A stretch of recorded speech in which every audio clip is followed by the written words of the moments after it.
Hello friends, welcome to my channel. तो friends, आज हम लोग समर की 20 से भी ज़्यादा कुछ हैंगिंग बास्केट को तैयार करेंगे, क्योंकि फ्रेंड्स ये हैंगिंग बास्केट में लगने वाले जो प्लांट्स हैं परमानेंट तो होते हैं, लेकिन विंटर जैसे इनका डोरमेंसी पीरियड होता है तो उस टाइम ये अपनी पत्तियां वगैरह सारी डाल देते हैं, यानी कि इन प्लांट्स की जो रंगत है वो चली जाती है। तो इसलिए इनको दोबारा से कटिंग से लगाना है या किस तरीके से लगाना है, आज की इस वीडियो में आप लोगों के साथ शेयर करूंगी।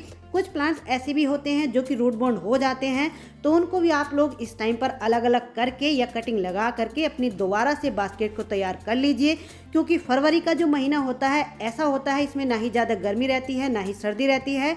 तो इस टाइम पर इन बास्केट को तैयार कर लोगे तो जैसे ही मार्च का महीना आएगा ये जो प्लांट्स हैं आपके गार्डन में पूरी तरीके से स्टेबल हो जाएंगे। तो चलिए वीडियो को शुरू करते हैं। वीडियो को शुरू करने से पहले आप सभी लोगों से मेरी एक रिक्वेस्ट है कि चैनल पर पहली बार आए हैं तो प्लीज़ चैनल को सब्सक्राइब कर लेना, वीडियो अगर अच्छी लगे तो लाइक करना, वीडियो को आगे शेयर भी कर देना। तो देखिए फ्रेंड, बास्केट को बनाने के लिए जो मिट्टी यहाँ पर मैं ले रही हूँ, ये मेरी पुरानी बास्केटों से निकली हुई जो मिट्टी है उसी को मैंने लिया है और इसमें 40% गोबर की खाद को मिला लिया है और लगभग 1 से 2 मुट्ठी नीम खली को डाल लिया है। आप लोग अगर नए तरीके से बास्केट के लिए मिट्टी बना रहे हैं तो देखिए 40% गार्डन सॉइल, 40% कोई भी कंपोस्ट गोबर की खाद या वर्मी कंपोस्ट और 20% उसमें राइस हस्क मिला लीजिए। इस सोयल मीडिया में आप लोग बास्केट को तैयार कर सकते हैं। और देखिए बास्केट को और भी अगर हमें लाइट वेट करना है तो इस तरीके की ये जो जैसे आप लोग देख रहे हैं आपके गार्डन में इस टाइम पर टर्टल वाइन निकली होगी, ये पीले डिप्रेसा की कुछ ब्रांचें हैं जिनमें की पत्तियां वगैरह नहीं रही हैं, तो इनको नीचे रख लीजिए। या फिर देखिए इस तरीके की जो मूंगफली के छिलके होते हैं इनको भी लगभग 2 से 3 इंच इस तरीके से नीचे भर लीजिए। इनको डालने से क्या होगा, एक तो ये नीचे डिकम्पोज होते रहेंगे, हमारी टोकरियों का जो ड्रेनेज सिस्टम है वो भी अच्छा रहेगा और इससे हमारी बास्केट लाइट वेट यानी कि हल्की भी रहेंगी। तो देखिए सबसे पहला जो प्लांट है जिसकी कटिंग को इस टाइम पर हम लोग लगाएंगे ये है वार्निंग जू। ये हैंगिंग बास्केट में सुंदर लगता है, ये 2-3 वैरायटी में आता है।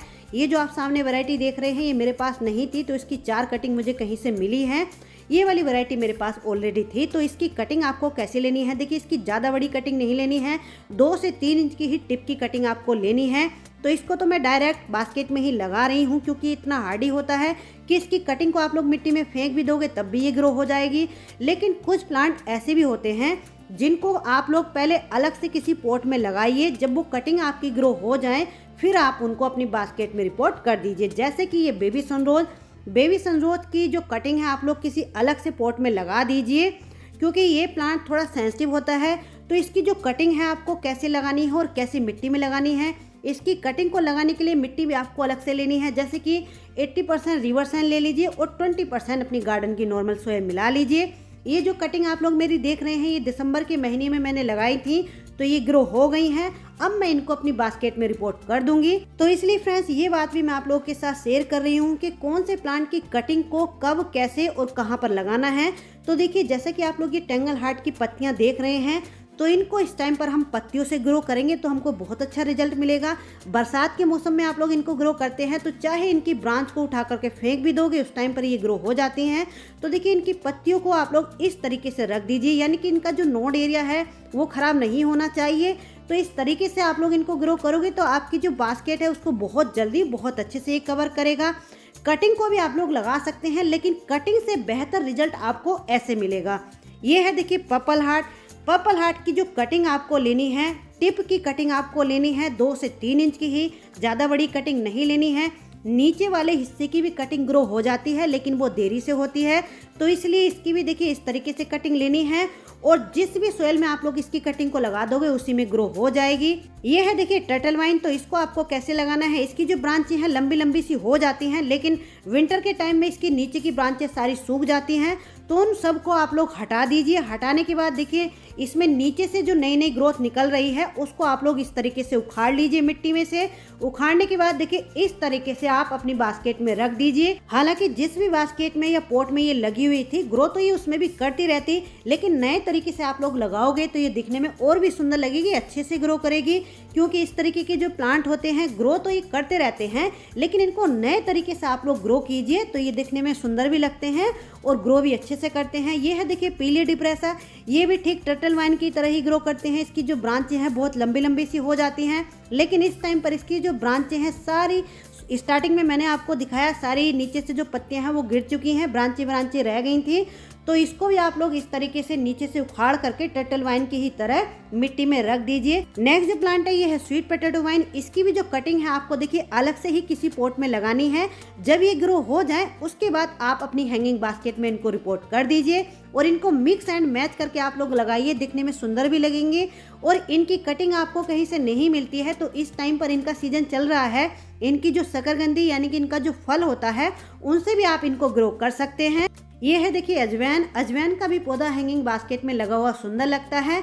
तो इसकी भी टिप की आपको 2 से 3 इंच की ही कटिंग लेनी है, इससे ज़्यादा बड़ी कटिंग नहीं लेनी है। इसको आप लोग डायरेक्ट बास्केट में ही लगा सकते हैं क्योंकि ये बड़ा हार्डी होता है, आसानी से कटिंग से ग्रो हो जाता है। ये है देखिए कुछ मॉस रोज यानी कि पोर्चुला का या फिर 9 o'clock, कई नामों से इनको जाना जाता है। इनकी कटिंग मैंने ली है। देखिए इनकी कटिंग को आपको कैसे लेना है, इस टाइम पर इनकी भी पत्तियां वगैरह सारी गिर चुकी हैं।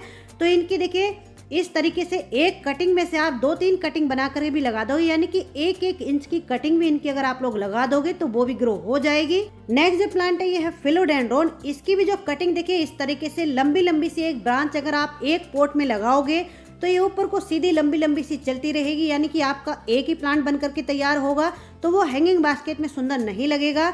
तो इसको भी आपको क्या करना है, देखिए इस तरीके से इसकी सिंगल सिंगल पत्ती को आपको कट कर लेना है।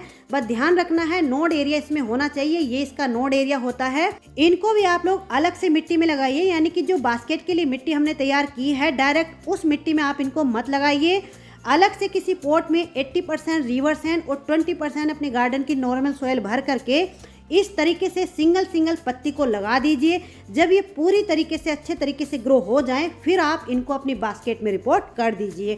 नेक्स्ट जो प्लांट है वो भी इसी तरीके से है, ये है golden money plant. Money plant की जितनी वैरायटी है हैंगिंग बास्केट में सुंदर तो लगती ही हैं, लेकिन इन सभी को पहले आप लोग अलग से ग्रो कर लीजिए, यानी कि सिंगल सिंगल पत्ती से ग्रो कर लीजिए।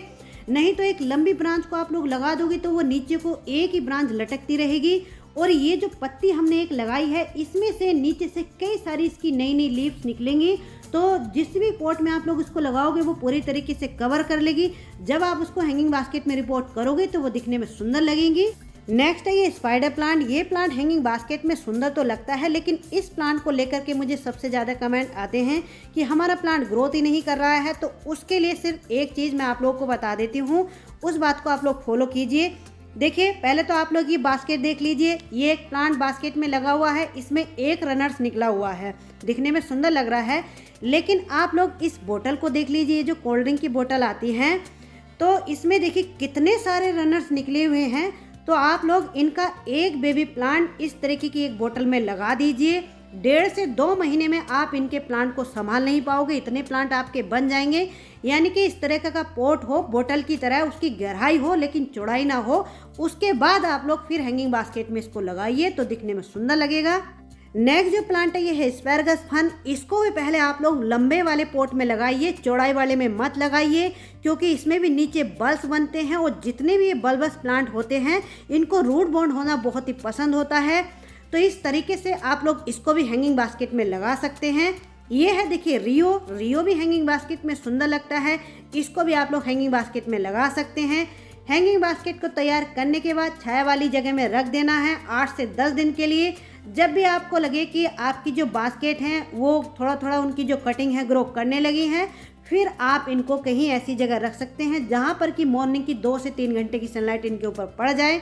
और देखिए सभी बास्केट को तैयार करने के बाद यानी कि कटिंग को लगाने के बाद उनमें फर्स्ट टाइम जब आप पानी दोगे तो उसमें फंजीसाइड पाउडर को एक बार ऐड कर लेना, तो उससे हमारी कटिंग में किसी भी तरह की कोई फंगस वगैरह लगने के चांस नहीं रहेंगे। हैंगिंग बास्केट में लगाने वाले कुछ और भी बहुत सारे प्लांट्स मेरे पास हैं, लेकिन वीडियो फिर बहुत लंबा हो जाएगा, उनको मैं किसी नेक्स्ट वीडियो में आपके साथ शेयर करूंगी।